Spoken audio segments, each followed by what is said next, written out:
we'll guide you through how to view someone's calendar in Outlook. If you find this helpful, don't forget to like and subscribe. People search for this tutorial because they need to view coworkers, teammates, or clients' schedules for better coordination. Many users receive calendar invitations but are unsure how to open or display shared calendars correctly in Microsoft Outlook. This guide helps avoid missed meetings, scheduling conflicts, and confusion when managing shared calendars at work.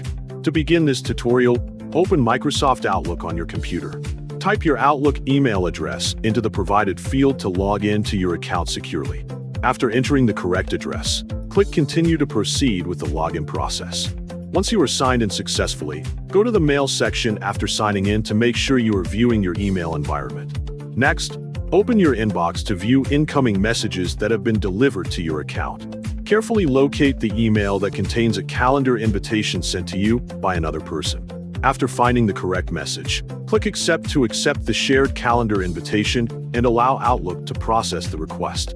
Select View Calendar to open and view the other person's calendar directly within Outlook. At this point, you can now see available meeting schedules or events on that calendar, including times and dates. For the second method, open your inbox again so you can work directly from the invitation message. Locate the email that contains the calendar invitation if it is still available in your messages list.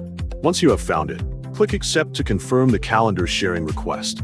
After accepting the invitation, select the calendar icon from the left sidebar to switch from Mail View to Calendar View.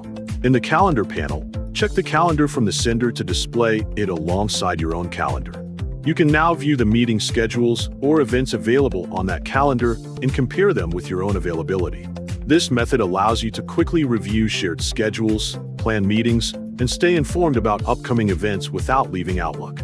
By following these steps in order, you can easily access and view someone else's calendar whenever an invitation is shared with you. Always confirm that you have accepted the invitation correctly. And remember that visibility depends on the permissions set by the calendar owner.